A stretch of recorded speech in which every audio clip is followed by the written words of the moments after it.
Belangguan 1993. Seonggok jagung di kamar tak akan menolong seorang pemuda yang pandangan hidupnya berasal dari buku dan tidak dari kehidupan.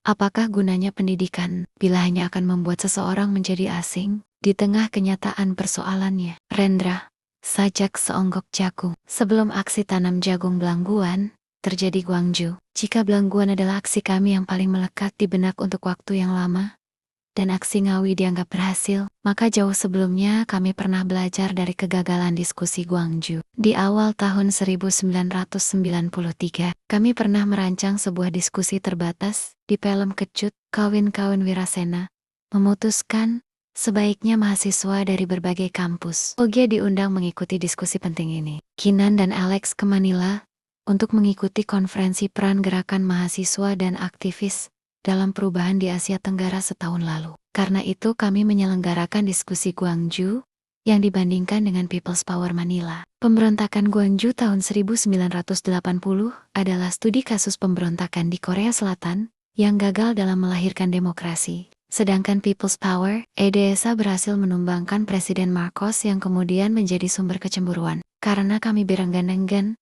agar kekuatan semacam ini bisa terbentuk di Indonesia. Beberapa kali aku menyampaikan, dengan setengah bergurau, para aktivis tak perlu bermimpi. Indonesia akan pernah mengalami people's power, seperti IDSA. Selain Indonesia, tidak memiliki keintiman dengan AS seperti Filipina. Masyarakat kita terlalu heterogen, kataku sambil merujuk pada peran gereja yang cukup vital dalam pergerakan hari-hari terusirnya Presiden Marcos. Kinan dan Alex selalu berpikir positif dan menganggap mimpi dan cita-cita adalah satu hal yang sama dan sebangun. Indonesia tak memerlukan AS, laut, cukup kelas menengah yang melek politik dan aktivis yang tak lelah menuntut. Untuk itu, kita harus melihat kekompakan perlawanan mahasiswa pada peristiwa Gwangju. Demikian jawab Kinan dengan penuh semangat.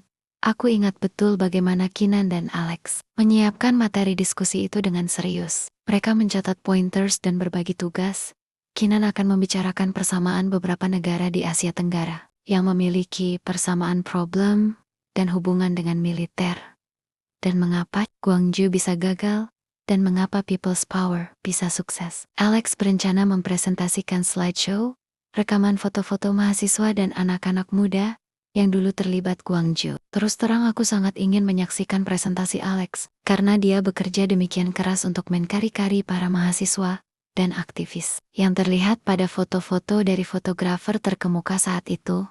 Kemudian dia merekam foto mereka kini. Sebuah foto esai sebelum dan sesudah gerakan Gwangju. Aku juga ingat bagaimana cerewetnya Naratama mengomentari beberapa foto rekaman Alex dan menyarankan urutan mana yang perlu dibicarakan pada awal presentasi dan siapa yang harus disebut belakangan. Sementara Alex dan Naratama berdiskusi atau berdebat dengan nada tinggi, Gusti memotret mereka dengan rentetan Blitz. Aku ingat betapa aku heran mengapa Gusti sangat akrab dengan Blitz dan selalu merasa membutuhkannya, meski pada siang hari. Tetapi aku lupa bertanya, karena kami terlalu sibuk membuat selebaran diskusi yang kami distribusikan di beberapa pelosok terpilih kampus Yogyakarta. Entah bagaimana, rupanya selebaran itu jatuh ke tangan Intel. Diskusi itu belum sempat dimulai ketika terjadi penggerbekan di Pelem Kecut. Tiba-tiba saja, serombongan Intel pakai baju preman, dan beberapa polisi dan aparat kodim masuk begitu saja ke ruangan Pelem Kecut dan menuduh kami sedang merencanakan aksi keonaran buruh di Yogyakarta. Kinan, Bram, Sunu, Alex, dan aku diangkut dan diinterogasi sepanjang malam. Tapi karena Kinan bersikeras menunjukkan beberapa dokumen sejarah, peristiwa Gwangju, berbahasa Inggris, akhirnya mereka melepas kami keesokan hari, karena merasa tema diskusi kami sama sekali tak berbahaya. Kecuali Bram yang permisi kembali ke Pelem Kecut. Kami semua memilih kembali ke Seyegan. Sambil mencoba menganalisa bagaimana aparat sudah bisa memegang selebaran yang kami sebarkan secara terbatas. Kami paham bahwa menyebar selebaran untuk para mahasiswa dan aktivis akan berisiko. Tetapi kami tak menyangka penyebaran yang agak mendadak itu hanya sehari sebelum tanggal penyelenggaraan. Diskusi bisa segera menyebabkan penggerebekan. Sunu langsung berkesimpulan, ada seseorang di antara kami yang membocorkan rencana diskusi terbatas ini. Kinan masih mencoba membuang kecurigaan itu. Meski sekarang dia mulai mendengarkan keluh kesah kecurigaan kami. Naratama tidak ada di sini. Dengan tak sabar Daniel langsung menunjuk siapa yang perlu dicurigai. Ketika kami baru saja tiba di rumah hantu Seyegan. Kemana dia? Saya memang meminta Tama untuk ke Jakarta. Ada yang harus diurus. Jawaban Kinan langsung membungkam Daniel dan kawan-kawan lain yang sudah sejak lama mencari alasan untuk memusuhinya. Henning, Daniel sudah mau membuka mulut dan membatalkan protesnya ketika Kinan menggelengkan kepalanya. Akhirnya kami tak bisa menyimpulkan kebocoran itu datang dari kelompok Winatra, Taraka, apalagi Wirasena. Tetapi Bram mengingatkan, mungkin saja mahasiswa yang keluar masuk Seyegan masih ada yang polos dan menyebar selebaran itu ke arena yang tak ditunjuk sebagai titik distribusi. Sunu, Daniel, Alex, dan aku masih yakin bahwa kami harus agak berhati-hati pada Tama. Karena tekanan kami yang terus-menerus, akhirnya Kinan menyerah dan tidak menyertakan Naratama dalam aksi belangguan. Dari balik jendela bus, aku hanya melihat kegelapan yang sesekali diselingi 1-2 lampu jalan menuju belangguan. Di penghujung Jawa Timur, aku rasa kami sudah akan memasuki kawasan Ngawi. Hutan jati di kiri kanan jalan berkelebat mengingatkan betapa kaya rayanya negeri ini dan betapa miskinnya hidup kami. Tak hanya kelompok Wirasena, Winatra, dan Taraka Yogya tetapi juga kawan-kawan Winatra dari Jakarta, Semarang, Solo, Surabaya mengirim perwakilan untuk bergabung atas nama aksi mahasiswa untuk belangguan. Sudah beberapa tahun terakhir Bram, Kinan, Julius, Alex, dan tim Winatra Jawa Timur mempelajari dan mendata konflik petani dan tentara di kawasan ini. Lahan pertanian rakyat desa Belangguan digusur secara paksa. Karena daerah kediaman dan lahan, mereka akan digunakan untuk latihan gabungan tentara dengan menggunakan mortar dan senapan panjang. Lahan pertanian jagung mereka digusur bulldozer. Mendengar ini, lantas saja aku teringat sajak seonggok jagung karya Rendra. Sang penyair dan aku sama mengusulkan agar mahasiswa dan aktivis melawan tentara dengan aksi tanam jagung. Kami tak punya senapan dengan bayonet. Kami tak punya otot, tak punya uang. Gerakan kami semua bermodalkan semangat, uang pribadi, dan sumbangan beberapa individu yang secara dayam-dayam sudah muak dengan pemerintah Orde Baru yang semakin represif dari tahun ke tahun. Kali ini, kami menambah senjata perlawanan itu dengan sajak dan aksi penanaman jagung. Akhirnya kami berangkat dari Yogyakarta pukul 9 malam menuju Pasir Putih Situbondo. Perjalanan belasan jam di atas bus itu memang cukup panjang. Namun bus besar yang menampung 40 mahasiswa dan aktivis muda yang masih percaya kata perjuangan dan lawan itu tak menghalangi kami untuk mengisi waktu dengan berbincang, bergurau, dan meneriakkan yel-yel dari bait-bait sajak, seonggok jagung yang penuh gelora. Sang penyair, Julius, dan Dana sengaja duduk di belakang dekat pintu bis, karena mereka merokok dan hanya berani menyalakan kreteknya. Saat kami sesekali berhenti untuk numpang ke toilet di beberapa titik, di depan adalah anak-anak Jakarta, yang terlihat dari penampilannya yang bening dan ransel besar, yang mengingatkan aku pada anak-anak muda yang akan bertamasya. Aku tak berani terlalu sering menoleh ke belakang, karena 3 baris di belakang bangku kami adalah tempat duduk Anjani, Coki, dan Abi. Dari ekor mataku, aku bisa melihat Anjani membuka buku sketsanya sambil sesekali menjawab pertanyaan Coki. Sementara Sunu sudah mulai terdengar dengkurnya yang halus. Aku masih saja terbelalak, meski sudah mencoba merebahkan kepala. Tempat-tempat yang bisa membuatku tertidur nyenyak hanyalah tempat tidur atau bangku panjang. Sunu, seperti juga Bram, Kinan, Julius, dan Dana, adalah orang-orang yang bisa tidur sambil berdiri atau cukup bersender pada tembok. Sedangkan Daniel, untuk waktu yang lama, sering menggunakan ranselnya sebagai substitusi guling agar dia bisa tertidur. Aku mencoba melihat keluar jendela yang masih gelap dan mencoba memejamkan mata. Cilaka, yang muncul justru wajah Anjani yang membuatku gelisah dan semakin sulit tidur. Aku mencoba membolak-balik kepalaku. Rupanya semua monyet di sebelahku terganggu oleh kegelisahanku. Mungkin kau harus segera tidur dengan dia, jadi urusan insomniamu beres. Sunu menggerutu sambil tetap memejamkan matanya. Jangankan tidur, mencium saja dia belum. Alex yang biasanya pendiam itu ikut-ikutan rewel. Hah? Kapan dia berani mencium? Tiba-tiba saja Daniel dari kursi seberang ikut nyemplung dalam diskusi tanpa tujuan ini. Sudah terlalu lama Ngana hanya saling memandang dan bertukar bicara.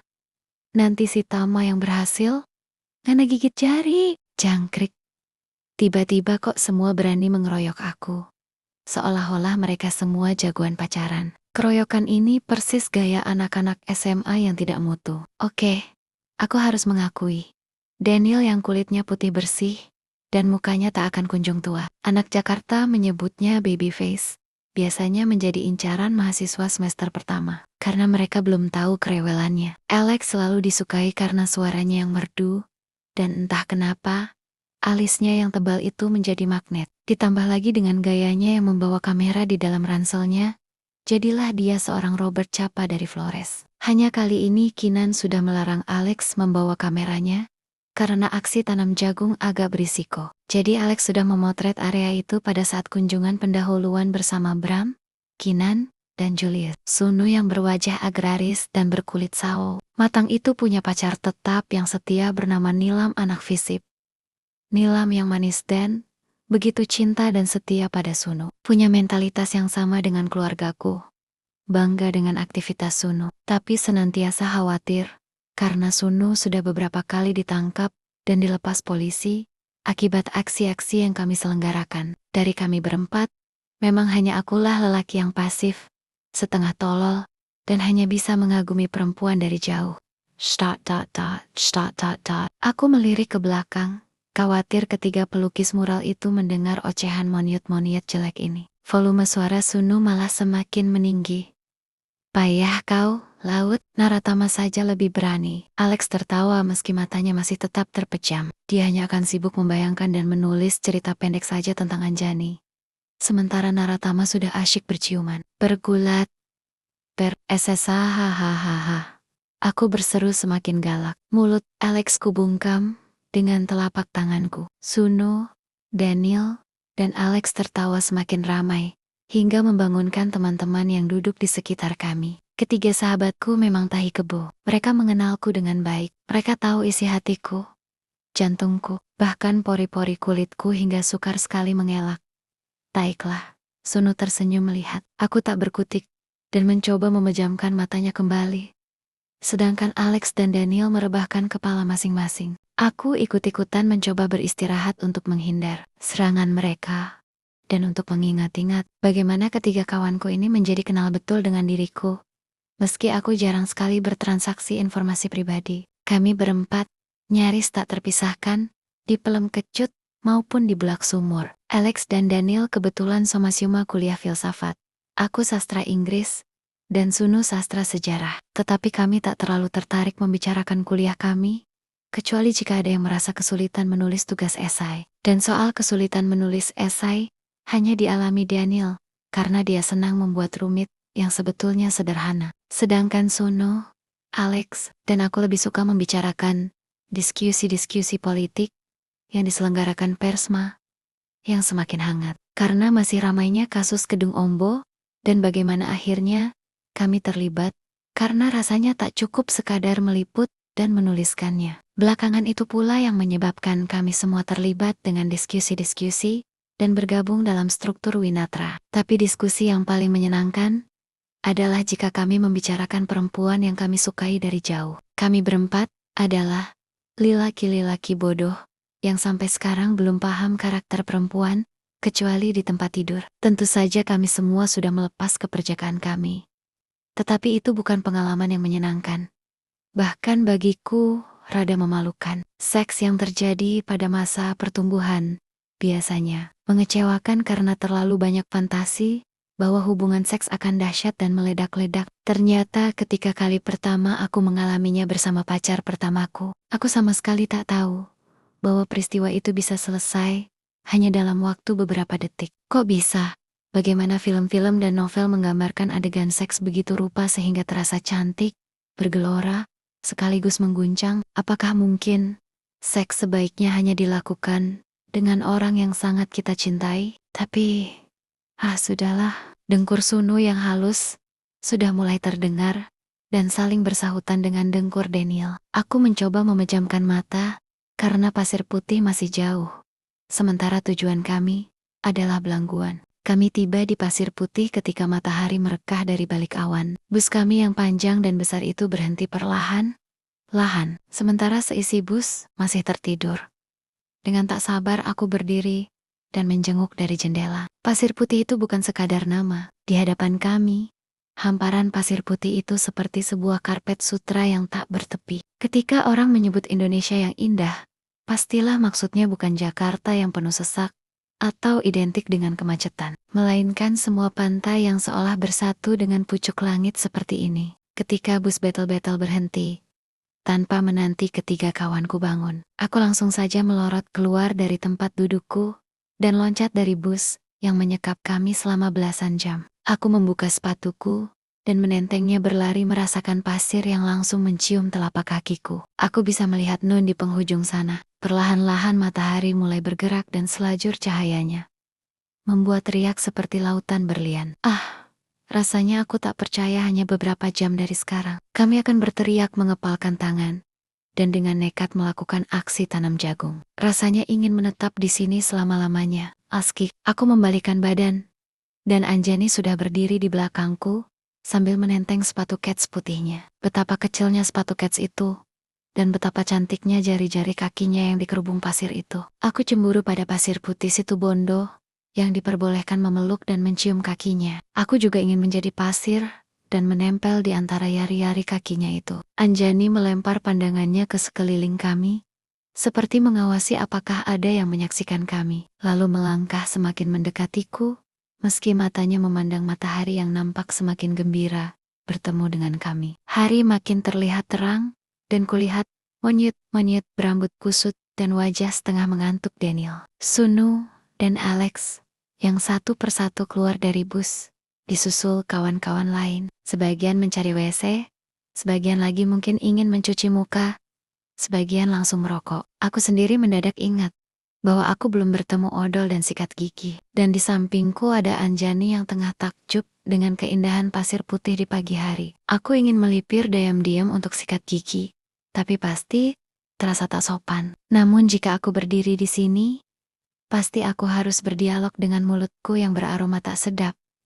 Dan kita tak akan menemukan pemandangan seperti ini di Jakarta, katanya berkomentar sambil terus berjalan menuju tepi pantai. Aku masih dalam dilema meninggalkannya untuk menikat gigiku. Tapi Anjani telanjur melambaikan tangannya, mengajakku menikmati tepi pantai yang bening itu. Aku melipat ujung celana jeansku dan berjalan menyusulnya sambil menjeren-gera bagaimana caranya berbicara sejauh mungkin agar dia tak bisa mencium bau naga dari mulutku. Aku bahkan tak sempat berpikir betapa kelakuan kami seperti anak SMA yang klise, memainkan pasir, berkecipak dengan air laut yang membasahi kakiku yang jelek, dan menyentuh kaki Anjani yang mungil dan putih itu. Mungkin di Ancol, kataku mencoba mengarahkan wajahku ke arah lain, agar dia tak menyadari betapa kacaunya mulutku di pagi sedini ini sebelum bertemu dengan odol dan sikat gigi. Anjani tertawa, dan giginya yang putih seperti biji mentimun itu seperti selalu menggosok gigi setiap 2 jam, saking terlihat rapi dan bersih. Dari jauh aku melihat ketiga monyet tersenyum-senyum, menyaksikan kami yang sedang bermain air di tepi pasir putih. Sunu bahkan mengacungkan jempolnya. Daniel meniru gaya orang berciuman. Bajinguk. Pagi semakin terang, seisi bus nampaknya sudah turun dan tersebar kemana-mana. Kemarin Kinan sudah mengingatkan agar kami sarapan pagi di Pasir Putih, sembari menanti jemputan kawan-kawan yang sudah terlebih dahulu berada di Belangguan. Aku melihat kawan-kawan sudah bergerak ke kawasan Woreng-Woreng, mengikuti langkah Kinan dan tak satu pun dari mereka yang memanggil kami. Anjani berjalan menjauh, menyusuri pantai, seperti tak peduli bahwa seharusnya kami mengikuti rombongan Kinan dan Bram. Akhirnya aku mengikutinya dari belakang dan bertanya apakah dia belum lapar. Dia tak menjawab. Sial. Kakinya yang kecil itu ternyata bisa mengambil langkah panjang dan sigap. Johnny, kita harus bergabung dengan mereka untuk sarapan. Jemputan dari Belangguan akan datang sekitar 2 jam lagi. Menurut Alex, Pak Subroto sudah menanti di Belangguan. Mendadak Anjani membalikkan tubuhnya dan mendekat padaku. Seng, aku terkejut mematung ketika bibirnya mendekat ke wajahku dan dia berbisik. Aku harus menutup mulutmu agar kau Tidak bicara soal belangguan, begitu saja dia betel-betel menutup bibirku dengan bibirnya. Segar, kenyal, basah dan manis, seperti es mentimun. Seluruh tubuhku terasa bergetar dan ingin meledak. Setelah beberapa detik, Anjani berhenti dan melirik ke belakangku. Sambil berbisik, Anjani menyampaikan bahwa sejak tadi, ada 3 orang lelaki intel yang membuntuti kami. Aku tidak menyadari itu. Karena terlalu sibuk dengan kegugupanku, maka aku mengikuti saja tindak tanduk Anjani. Aku merangkul bahunya dan berpura-pura mengajaknya berlari agar kami bisa menjauh. Jadilah kami berdua berlari berpegangan tangan siolela kami. Sepasang remaja SMA yang sedang indehoi di sepanjang pantai putih. Padahal kami tengah menghindar intayan intel. Setelah merasa sudah jauh dan aman dari ketiga lelaki itu, barulah aku berhenti berlari. Anjani sedikit terengah sambil menatapku. Aku merasa tolol karena ternyata Anjani lebih awas dan sigap menghadapi bahaya. Aku ingin sekali mengucapkan kata belangguan agar dia menciumku lagi. Meski tahu itu tak akan berguna. Dan aku lupa persoalan odol dan sikat gigi. Bibir dan lidah Anjani terasa segar dan manis di pagi hari ini. Aku bahkan lupa rasa lapar. Seluruh tubuhku bergelora dan aku terpaksa menekannya sekuat tenaga. Mereka sudah mengikutimu sejak kamu jalan sendirian ke arah pantai, kata Anjani di antara deru napasnya. Aku kurang awas. Terlalu terpesona oleh matahari pagi. Jawabku seadanya, dan sama sekali tidak peduli dengan para intel itu. Kita harus menyusul mereka. Anjani menunjuk arah warung. Aku mengangguk dan bertanya-tanya pada diriku sendiri, kapan aku bisa menciumnya lagi? Anjani menggamit lenganku dan mengajak aku berjalan bergabung dengan kawan-kawan lain. Insiden 3 lalat yang membuntuti kami itu segera kami laporkan pada Kinan. Sudah kuduga Kinan tak terkejut mendengar cerita kami karena dia sudah memperhatikan jarak kerik para intel. Ada beberapa yang duduk di warung, dan ada yang nongkrong di mobil hitam di sana. Katanya menunjuk dengan tenang. Santai saja, Laut, kita jalan terus. Sebelum zuhur, beberapa mobil jemputan kawan-kawan dari Belangguan meluncur ke Pasir Putih. Kinan membagi-bagi kelompok keberangkatan ke dalam mobil. Kijang abu-abu dan beberapa Colt sewaan yang sekaligus menjadi pengelompokan penginapan kami di rumah-rumah petani. Ketiga monyet tak habis-habisnya tersenyum lebar. Dan semakin sengit cuitannya. Ketika Kinan memasukkan Anjani ke dalam kelompok kami, aku tak berkutik, antara bingung karena pasti sulit berfungsi sebagai manusia biasa selama Anjani berada dalam radius yang terlalu dekat denganku, dan juga girang berharap aku bisa membalas ciuman rasa es mentimun itu. Kami naik mobil kijang abu-abu tanpa banyak tanya karena Kinan, seperti seorang kepala sekolah, sudah menghalau kami untuk segera masuk mobil dan duduk tanpa banyak protes. Kinan duduk di depan, di sebelah Mas Yono, putra sulung Pak Subroto, tokoh desa yang selama ini menjadi penghubung kami dengan warga Belangguan. Aku duduk di dekat jendela, lantas Sunu menyusul. Di belakangnya Anjani ikut masuk, sedangkan Alex, Daniel dan Gusti duduk di kursi belakang. Mau tukar tempat denganku, Jen? Sunu bertanya dengan wajah polos. Kapan-kapan akan kutabok wajahnya. Anjani tersenyum dan mengangguk. Tersenyum lebar, Sunu keluar dari mobil dan mempersilakan Anjani masuk dan duduk di sebelahku. Anjani duduk dengan santai di sebelahku dan meletakkan ransel kecilnya di dekat kakinya. Dengan beberapa pasang mata memperhatikan dari sudut mata, sembari tersenyum-senyum. Aku tak punya pilihan selain melihat keluar jendela. Mobil tumpangan kami bergerak dan dari jendela aku melihat Bram, Julius dan sang penyair masih mengurus kelompok lain di mobil Colt sewaan untuk membuntuti kami ke Belangguan. Perjalanan dari Pasir Putih ke Belangguan masih akan memakan waktu 3 jam. Dan aku tak pernah membayangkan apa yang ada di hadapan kami. Mungkin karena kami sudah sarapan, aku merasa wajah kawan-kawan nampak cerah dan optimistik. Hanya Anjani yang sesekali melihat keluar jendela dan ke belakang. Aku menyentuh jarinya agar dia lebih tenang. Anjani menatap ke depan sambil membalas sentuhan jari-jariku. Kita harus berpura-pura tidak tahu bahwa mereka ada di belakang kita, kataku sambil menatap ke depan. Anjani mengangguk. Tapi mobil itu dekat sekali, mengekor di belakang kita. Kinan sudah tahu, bisikku. Seolah dengan adanya Kinan segalanya bakal beres dan aman sentosa. Santai, Joni. kata Kina. Mereka tahu bahwa kita sudah tahu. Jadi ini seperti teater belaka. Ya, Mbak. Anjani mengangguk. Ingat aksi kita di Ngawi? Tanya Sunu tiba-tiba. Sengketa lahan petani yang akan diambil alih perusahaan? Goal. Itu strategi Kinan, Mas Bram, dan Julius yang mendampingi petani yang diintimidasi aparat. Aku tidak ikut Anjani menimpoli, tapi Naratama bercerita bagaimana serunya aksi Ngawi. Aku tak sadar ketika tiba-tiba saja aku melepas jari-jari Anjani, dan entah bagaimana secara otomatis aku melemparkan pandangan keluar jendela, mengira-ngira mengapa pada setiap tiang listrik di kota manapun akan selalu ada rentengan birong-burang yang bertengger tanpa takut kesetrum. Aku ingat, banyak yang ikut yuk. 200, 300 orang, 250. Daniel menyambar dari kursi belakang, termasuk wartawan lokal. Solid, kami semua bersembunyi, dan Julius keluar dengan megafon memberi kode.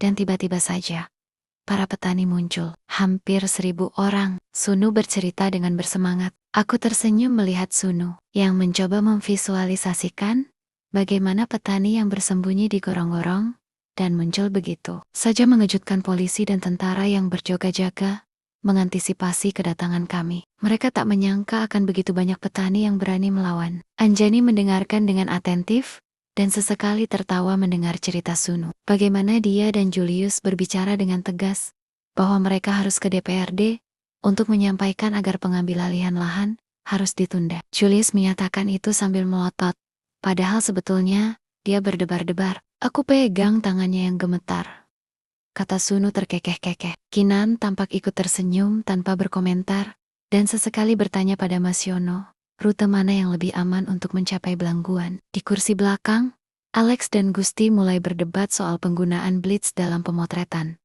Dan Daniel sudah jelas ada di pihak Alex. Pencahayaan lebih alamiah, tanpa blitz tololmu itu. Daniel menggerutu. Ngerti opo sampean? Ojo melok-melok. Gusti menidur kan tubuhnya dan memangku kamera lengkap dengan blitz kesayangannya. Anjani menoleh ke belakang, seperti ingin memastikan para lalat yang membuntuti kami. Mobil mereka sudah menghilang, kata Anjani. Dan kau Gusti, buang saja blitzmu. Barang itu bukan saja mengganggu yang dipotret, tapi juga terlalu menonjol untuk aksi seperti ini. Buang, Pietu, barang larang iki. Gusti mencengkeram kamera dan blitznya, lalu menyandarkan kepalanya. Sementara Alex menggeleng-gelengkan kepalanya. Aku merasa Anjani kembali menyentuh jari-jariku dan darahku terasa mengalir dengan deras ke segala arah. Ini agak gawat, karena kami sedang beramai-ramai di dalam mobil. Masa hanya karena disentuh kelingking perempuan saja, aku menjadi panik dan ingin bercinta. Ini gila. Aku mencoba menahan gejolakku dengan mengajak Anjani berbincang tentang komik yang kubaca sejak kecil. Tentang buku-buku paling hebat yang ceritanya masih melekat di benakku. Tentang keinginanku suatu hari menerbitkan cerita-cerita pendekku. Ajaib. Aliran darahku mulai normal.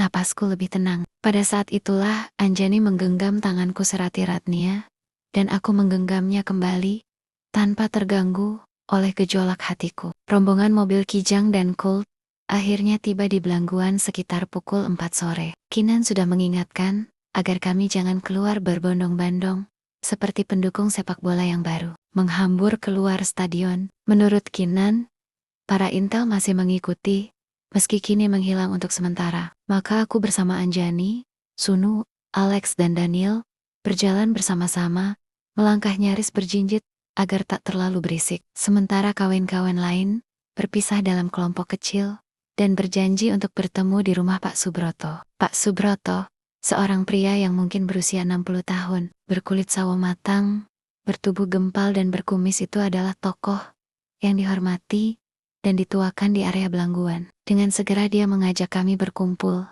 dan duduk di atas tikar di dalam rumahnya, bersama Mas Bram, Kinan, Julius, dan Dana. Pak Subroto menjelaskan secara teknis bagaimana caranya 40 orang sebaiknya dibagi-bagi, menginap di tempat penduduk, dan menunggu saat yang tepat untuk diam-diam menanam jagung. Suasana berubah mencekam begitu Pak Subroto menyampaikan bahwa beberapa mobil patroli sudah mondar-mondir dari kejauhan sejak tadi siang. Jumlah mereka kelihatannya cukup banyak, kata Pak Subroto mengingatkan. Dia tenang meski wajahnya tetap was-was. Malam turun perlahan, bagai tirai panggung berwarna hitam gelap. Terdengar suara jangkrik dan kodok sawah yang saling berbincang. Mungkin merasakan begitu banyak tamu asing yang mengerumuni belangguan. Pada saat itulah Mas Bram memutuskan agar kami bergerak untuk menempati rama-rama penduduk dan menanti sampai situasi aman untuk menanam jagung. Kemungkinan kita akan menanam jagung setelah azan salat subuh. Kinan membagi 40 orang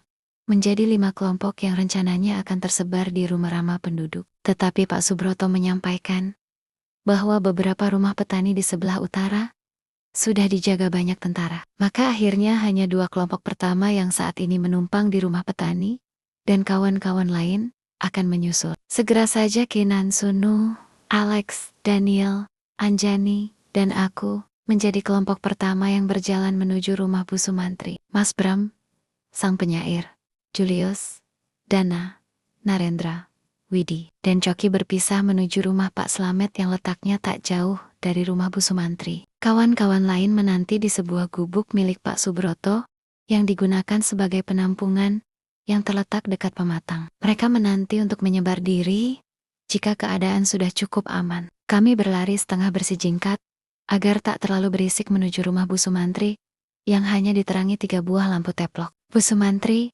seorang petani yang mungkin berusia 50 tahun, memiliki sepasang mata yang tajam dan suara yang lantang menanyakan, apakah kami lapar?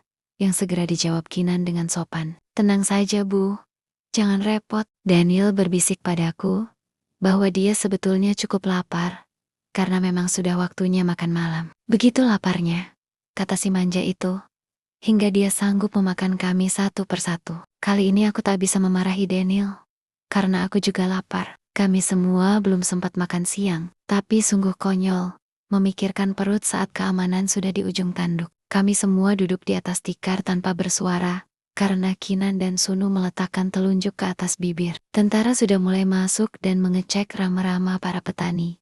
Satu persatu, suara mereka yang membentek-bentok semakin lama semakin terdengar. Mereka menanyakan di rumah, manakah para mahasiswa menginap. Dan tentu saja, para petani berlagak heran. Seketika, entah bagaimana aku merasa bisa mendengar debar semua kawan-kawanku secara serempak. Daniel yang sudah melupakan rasa laparnya bersandar ke punggung Alex. Sunu terdiam menunduk. Wajah Anjani di sampingku terkena sinar lampu teplok, dan aku tak bisa mengagumi kecantikannya. Karena sesungguhnya, kami diserbu rasa takut. Semua wajah tampak semakin pucat. Anjani tak ragu lagi menggenggam tanganku, dan tak seorang pun punya keinginan jahil untuk menggodanya. Ketika terdengar bentakan tentara yang mulai menyisir rumah petani paling ujung, Kinan memberanikan diri mengintip jendela dan langsung menuju lampu teplok. Dia mematikannya satu persatu. Kini kami duduk di atas tikar dalam keadaan gelap dan mencekam. Langkah mereka terasa semakin dekat rumah Bu Sumantri. Saat ini mereka tengah menggedor-gedor rumah petani yang hanya beberapa puluh meter dari kami. Sunu dan aku sama-sama bangun dan mengintip dari balik jendela. Hanya dalam 2 detik kami segera menghalau kawan-kawan lain untuk bersembunyi di mana saja. Di bawah dipan, di balik lemari, atau di bilik Bu Sumantri.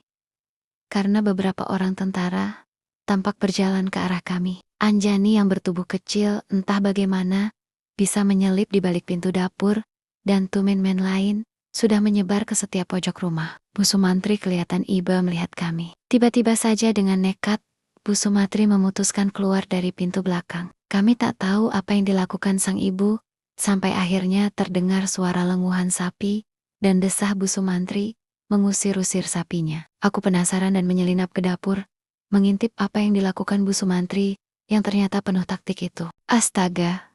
Tiba-tiba saja kulihat seekor sapi yang lepas, dan terdengar seruan Bu Sumantri yang berlari kecil di belakangnya. Sapiku!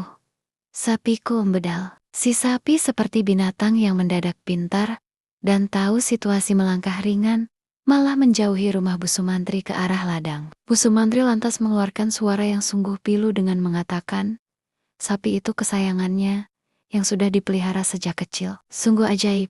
Beliau bisa meratap dan terdengar teri sekaisek hingga beberapa intel yang tengah melangkah. Dengan muka garang itu, akhirnya membantu mengejar si sapi lincah. Taktik Bu Sumantri mujarab. Beberapa intel yang semula akan masuk ke area rumah Pak Slamet dan Bu Sumantri lantas menjauh, seperti khawatir si sapi lincah akan mengganggu kegiatan intimidasi mereka. Kami menghela napas. Begitu Bu Sumantri masuk kembali sembari menggusap-usap air mata, Anjani memeluknya erat-erat. Ternyata sang ibu lebih rasional, seperti tak punya waktu untuk sentimental. Ia merepet dalam bahasa Jawa, mengusir Anjani yang seakan tak mau melepas pelukannya. Sesti, Estiti, wis cukup, engko kabeh, krungu. Dari jauh, suara jangkrik bernyanyi terhalang oleh suara derak roda mobil yang melindas jalan memasuki area Mobile Patrol. Sunu mengintip dan segera memberi isyarat agar kami merunduk. Semua merapat ke dinding duduk dan jangan bergerak. Jangan ada yang ke jendela. Kinan memberi perintah. Kami duduk bersila, merapat ke dinding, tidak bersuara, dan aku yakin tak ada yang berani bernapas. Suara mobil-mobil patrol itu terasa semakin dekat. Aku semakin menekan punggungku ke dinding.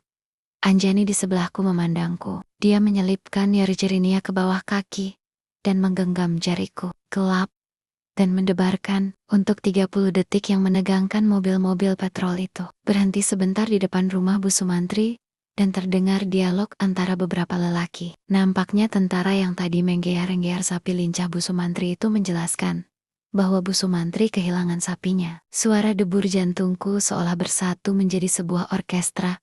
Rasa takut kami bersama. Kami adalah mahasiswa yang rata-rata berusia 22 atau 23 tahun. Kecuali Mas Bram, Kinan, dan sang penyair yang sudah lebih senior, kami cukup hijau dalam menghadapi teror mental seperti ini. Anjani semakin mendekat pada bahuku, sementara aku bisa melihat Daniel dan Alex memilih untuk memejamkan mata. 30 detik yang terasa seperti setahun yang menyiksa itu berlalu ketika mobil-mobil patrol itu bergerak meninggalkan rumah Bu Sumantri.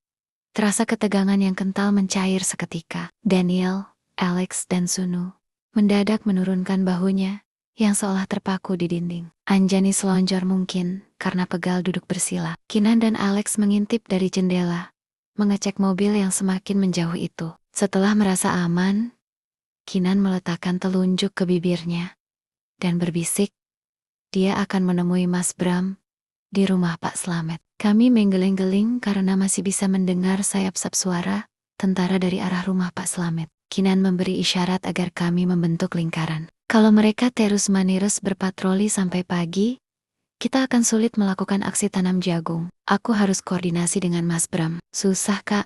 Mereka masih di sana. Tunggu sampai mereka pergi, kata Alex, sambil terus mengawasi rumah Pak Slamet dari jendela. Akhirnya kami semua kembali pada posisi semula. Duduk bersila merapat ke dinding. Di luar terdengar rintik-rintik hujan. Bu Sumantri kemudian berdiri menjenguk dapur belakang yang pintunya menggelewer. Dia menggumam mengatakan, ada suara dari pintu belakang. Buru-buru kami menyelinap ke persembunyian masing-masing. Para lelaki di bawah tempat dipan dan di dapur.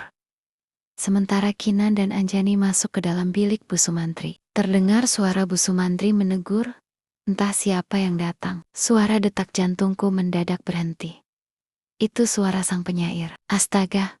Kami semua merayap keluar dari bawah dipan. Maazgallah, aku memeluk bahunya dengan rasa lega, sembari berusaha mengecilkan suara gembiraku. Kinan menarik sang penyair ke tengah ruangan. Kami semua merubung, karena sang penyair memberi isyarat agar kami berkumpul. Aku berhasil menyelinap dari pintu belakang rumah Pak Slamet. Mas Bram berpesan, dia mendengar desa ini diblokade sampai pagi. Nampaknya, mereka memang bukan sekadar menghalangi aksi kita, tetapi juga ingin mencari alasan untuk menangkap kita. Semua terdiam. Suara hujan terdengar mulai deras, hingga suara sang penyair agar terhadang. Kita harus berusaha keluar lagi. Kita harus berusaha keluar dari desa ini. Begitu ada kesempatan, sang penyair sedikit menaikkan volume suaranya, bersaing dengan suara hujan yang semakin deras. Mereka sudah mengintimidasi para petani yang rumahnya di ujung utara. Para ibu dan anak-anak ketakutan, tapi tak satu pun dari mereka yang membocorkan posisi kita. Jadi sebaiknya kita berusaha keluar dari belangguan. Kami saling memandang antara kecewa dan takut. Jadi maksud Mas Gala, jauh-jauh kita ke sini untuk kemudian pulang lagi ke Yogyakarta begitu? Tanya Alex dengan nada setengah menuntut. Tentu tidak. Nanti di Surabaya kita bergerak ke DPRD Jatim Sang penyair menjawab sambil menghela napas. Ya Mas. Daniel melenguh. DPRD kan seperti septic tank. Kerjanya cuma menampung terus. Kami tak bisa tak tersenyum mendengar Mat Keluh bersuara. Tapi memang ini menyedihkan. Sajak seonggok jagung yang seolah menjadi pompa darah kami terasa kehilangan daya. Sang penyair pasti paham akan kekecewaan kami. Bagaimana caranya keluar jika desa ini sudah dikelilingi tentara, Mas? Apa tidak mungkin kita nekat saja menanam jagung subuh nanti? Aku masih ingin mendengar alternatif lain. Saya rasa tak mungkin. Laut, sang penyair tersenyum. Jangan kecewa. Ada kalanya kita harus mundur sebentar. Kami semua terdiam. Di luar sudah mulai hujan, kata sang penyair. Pada satu saat, blokade di beberapa titik dan penjagaan di rumah-rumah penduduk akan berkurang. Penjagaan akan mengendur. Jadi kita menunggu saja? Menunggu dengan tetap waspada, jawab Kinan sembari berbisik, dan membubarkan kerumunan kami untuk kembali duduk merapat ke dinding, agar tak terlihat dari jendela. Sambil duduk bersila, sang penyair bercerita bahwa semua kawen-kawen diramak. Pak Slamet setuju dengan keputusan Bram kawen-kawen yang berada di rumah penampungan. Pasti akan paham, karena Mas Yono juga sudah memberitahu situasi terakhir. Sampai sekarang, setelah beberapa jam, hanya kita dan kawen-kawen yang berhasil masuk ke rumah penduduk. Yang lain masih di rumah penampungan Pak Subroto. Artinya, aksi ini tersendat. Kita harus keluar subuh nanti. Ada strategi lain, Mas? Tanyaku lagi. Subuh masih agak jauh. Sang penyair menghela napas. Kinan benar. Kita harus menunggu sampai penjagaan sudah mulai berkurang. Jadi seandainya mereka menginap terus-menerus di sini, kita akan terjebak sampai kiamat. Atau lebih buruk lagi, kalau mereka sebegitu tak sabarnya, bisa saja mereka memeriksa ulang setiap rumah satu persatu. Hujan di luar semakin mengeras. Setiap butir air seperti sedang meninju tanah, memberontak, dan mengguncang kesadaran bahwa itu adalah tanah bagi petani, bagi tanaman jagung. Bukan untuk tempat latihan para tentara memuntahkan peluru. Aku melirik jam tanganku. Sudah pukul 10 malam. Hujan semakin menjadi-jadi, seolah langit menumpahkan seluruh persediaan air. Tak lama kemudian, terdengar serangkaian petir mulai menyambar. Tiba-tiba saja, kita harus pergi sekarang. Kata-kata itu meluncur begitu saja dari mulutku, seolah bibirku memiliki hidupnya sendiri. Aku sendiri terkejut. Jangan-jangan ada setan yang sedang menghimpit tubuhku, dan si setan itu yang berbicara. Maksudnya, Tanya, sekarang sedang hujan lebat. Aku yakin penjagaan mereka tak terlalu ketat. Asal kita jangan bergerombol, kita bisa berlari ke tempat penampungan menjemput kawan-kawan. Lalu dari sana, kita keluar melalui ladang dan pematang. Alex menyela. Aku masih ingat jalan menuju ladang. Tapi kalau gelap, susah juga. Bagaimana caranya kita berjalan melalui ladang tanpa senter? Nanti bisa diantar Mas Yono. Dia tahu jelen-jelen keluar melalui pematang. Tiba-tiba Bu Sumantri bersuara. Kami saling memandang. Hati berdebur kencang. Kinan dan Sunu mengangguk-angguk. Laut benar. Kita keluar satu persatu melewati hujan. Jangan ada yang menyalakan senter selama masih di wilayah ini. Saya akan antarkan sampai rumah penampungan Pak Broto, kata Bu Sumantri. Tak usah, Bu. Kami bisa sendiri. Tidak apa. Bu Sumantri memberi isyarat ke dapur. Oke. Laut ikuti Bu Mantri menuju ke rumah penampungan Pak Broto. Diikuti Anjani. Lantas Alex, Daniel, jangan bergerombol. Kinan memberi instruksi. Kinan dan saya akan mampir dulu ke rumah Pak Slamet untuk menjemput Bram dan kawan-kawan, kata sang penyair. Dituntun Bu Sumantri, kami semua merubung pintu belakang di dapur. Ini memang agak gila. Dalam keadaan hujan yang luar biasa deras seperti ini, kami malah akan menembusnya. Sambil bersijingkat, aku mengikuti Bu Mantri yang berjalan menembus guyuran hujan. Agak jauh di belakangku, Anjani mengikutiku. Karena kami tak menggunakan senter, agak sulit melihat dan mengenali jalan. Dan ternyata benar tebakanku.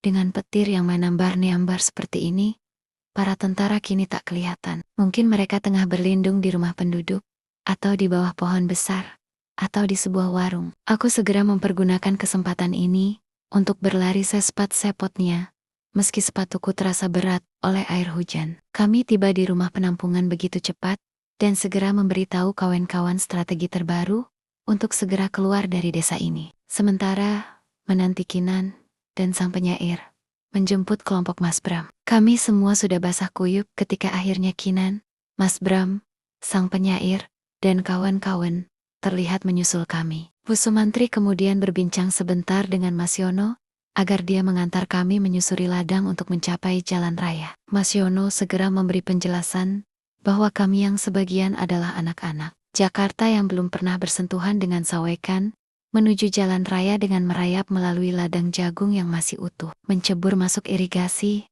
dan menyeberangi kali. Kalian akan bertemu Lintah, Kodok, dan sedulur-sedulurnya. Jangan takut, Dik. Tak akan kita mati disentuh mereka. Demikian Mas Yono. Dia segera memberi oba-aba agar kami mengikutinya. Satu persatu bersijingkat menuju pematang. Hujan yang masih saja menghajar bumi memudahkan kami lolos dari intayan tentara yang pasti sudah jauh di belakang kami. Tiba di tepi ladang, Mas Yono mengangkat tangannya. Aku persis berada di belakang Mas Yono. Lantas di belakangku berturit-turit adalah Daniel, Alex, dan Sunu yang ikut-ikutan mengangkat tangan dan menyetop barisan yang mengikuti kami. Mas Yono mengatakan agar instruksi jangan disampaikan dengan teriakan, melainkan dengan gaya estafet. Saya khawatir kalau kita berteriak-teriak lama-lama, mereka bisa mendengar. Mereka sering patroli ke kampung-kampung, menggunakan lampu sorot yang besar, kata Mas Yono. Jadilah instruksi agar semua merunduk dan merayap disampaikan dari mulut ke mulut. Kami semua merayap seperti ular. Baju kami bukan saja basah, tapi penuh lumpur dan lengan penuh beset-bisat dedaunan jagung yang lumayan kasar. Paha dan kaki sudah jelas kena gesek dengan bebatuan atau benda-benda keras di atas ladang yang kami rayapi. Apa boleh buat? Ini satu-satunya cara. Terdengar omelan Daniel yang nampaknya terkena lintah atau binatang. Apapun yang licin, karena dia tak sanggup untuk tidak melengking. Semua ramai-ramai menyetop kerewelan Daniel. Mas Yono, benar. Ternyata dalam keadaan hujan pun, masih ada lampu sorot besar dari mobil patrol yang mencurahkan cahaya ke segala penjuru. Wis film Hollywood kalah iki, Sunu bergumam, sambil terus merayap di belakangku. Dalam keadaan merayap, basah, dan diselimuti lumpur seperti itu, aku sama sekali tak pernah terpikir tentang film Hollywood. Sunu selalu mampu menampilkan humor di antara situasi kritis dan gelap seperti ini. Di belakangku Daniel mencengkeram kakiku, sehingga aku sulit merayap, dan lepas dan aku susah maju. Kayaknya aku digigit ular. Ular upon, nggak tahu. Lembek-lembek, masuk ke celana, geli aku. Camp, lepas dan ini bisa jadi macet. Tentara masih di belakang kita. Dan Daniel melepas cengkeramannya, dan aku segera merayap dengan cepat, seperti belut dalam lumpur, mengikuti Mas Yono yang sudah meluncur jauh di depan. Lampu sorot besar patroli masih saja berputar-putar, seolah mereka ingin meyakinkan diri bahwa tak ada siapapun yang bersembunyi di ladang seluas itu. Tiba-tiba saja aku merasa ada yang menyorot lampu dari belakang. Dan siapa itu yang menggunakan senter? Suruh matikan, Lex sampaikan yang di belakang. Matikan lampu senter, kata Daniel kepada Alex. Dan secara estafet, Alex menyambung informasi itu kepada Sunu, dan seterusnya. Aku masih terus merayap mengikuti Mas Yono, yang terengah-engah mengatakan, sebentar lagi, kita akan mencapai tepi jalan raya. Tiba-tiba, loh, kenapa mereka malah menyalakan lampu senter? Dan, suruh matikan. Daniel tak sabar, dan berteriak, menyuruh kawan-kawan pada barisan untuk mematikan lampu senter. Entah bagaimana mereka salah mendengar informasi. Sorry mas, dengarnya nyalakan lampu senter. SSSHH, disuruh matiin, malah dinyalakan. Kuping apa pangsit? SSSHH, kita sudah sampai Mas Laut. Itu yang berisik. Coba ditenangkan dulu. Mas Yono mendadak berhenti. Dia bangun perlahan, dan membersihkan gumpalan lumpur pada kaki, paha dan lengannya. Aku ikut-ikutan bangun dan mulai bebersih kaki dan tangan dari lumpur, sambil mengatakan pada Daniel agar mereka berhenti mengeluh karena kita sudah sampai tepi jalan raya. Mas Yono mengecek kiri kanan dengan senter kecil yang dia selipkan di kantung celananya. Lantas segera mematikannya dan mengangguk. Kelihatannya aman. Semua perlahan ke jalan besar. tapi tetap berjalan di pinggir, katanya dengan volume suara normal. Entah bagaimana segala keluhan segera berhenti, serentak karena mereka semua sudah boleh berdiri. Kami sama-sama melangkah ke sisi jalan besar. Dan barulah, aku menyadari sebagian dari kami memang mengalami luka-luka. Kelihatannya, mereka anak-anak Jakarta yang kulitnya masih halus, hingga mudah kena besot. Lex, Nu, bantu bopong anak-anak Jakarta. Kasihan nih. Kinan memberi instruksi satu persatu. Aku membantu beberapa anak Jakarta yang tak tahu bagaimana cara melepas lintah dari kakinya. Gaya baca mau, kesentuh lintah saja sudah menjerit. Anjani menggerutu. Aku ingin sekali tertawa dan memeluknya. Tetapi hari begitu gelap dan basah. Dengan patuh kami membantu memanggul beberapa mahasiswa Jakarta. Ada yang terpincang-pincang, ada yang luka terbisit-bisat batu ketika merayap, ada yang melolong karena geli dengan lintah yang menempel di pangkal paha, dan ada yang bernasib seperti Daniel yang celananya kemasukan kodok kecil. Setelah semua membersihkan diri dan bersumpah serapah, karena seumur hidup mereka ya, tentu anak Jakarta Belem, pernah bersentuhan dengan binatang-binatang menggelikan itu. Mas Yono mengatakan, kami bisa duduk di salah satu belokan jalanan di mana bus jurusan Bonuanji Surabaya akan lewat sebentar lagi. Setelah berjalan 1 kilometer, kami mencapai satu pohon besar, agak menjorok ke dalam, di hadapan jalan raya. Mas Yono mengatakan, itulah titik tempat bus Bonuanji Surabaya akan berhenti. Kami berhenti, dan duduk di bawah pohon. Tak ada yang peduli dengan tanah yang basah. Toh seluruh tubuh kami sudah penuh lumpur yang sudah setengah kering bercampur keringat dan hujan. Menjelang subuh, bus Bonuanji Surabaya meluncur menghampiri kami. Kami semua naik ke atas bus, seperti serombongan pemain bola yang kalah, basah oleh keringat dan hujan, penuh lumpur dan layu. Bus besar itu membawa kami ke Surabaya, dan dalam sekejap, hampir seisinya tertidur. Rasanya, baru 1 menit, memejamkan mata, ketika tiba-tiba, aku merasa, ada lampu sorot yang menyilaukan mataku. Aku terbangun dan segera mengguncang bahu Sunu dan Alex, yang menggeletak seperti sapi. Pas berhenti, di depan kami ada 2 mobil polisi yang menghadang bus yang kami tumpangi. Tubuhku lemas seketika. Sayup-sayup aku merasa mendengar suara Rendra membacakan bait, sajak seonggok jagung.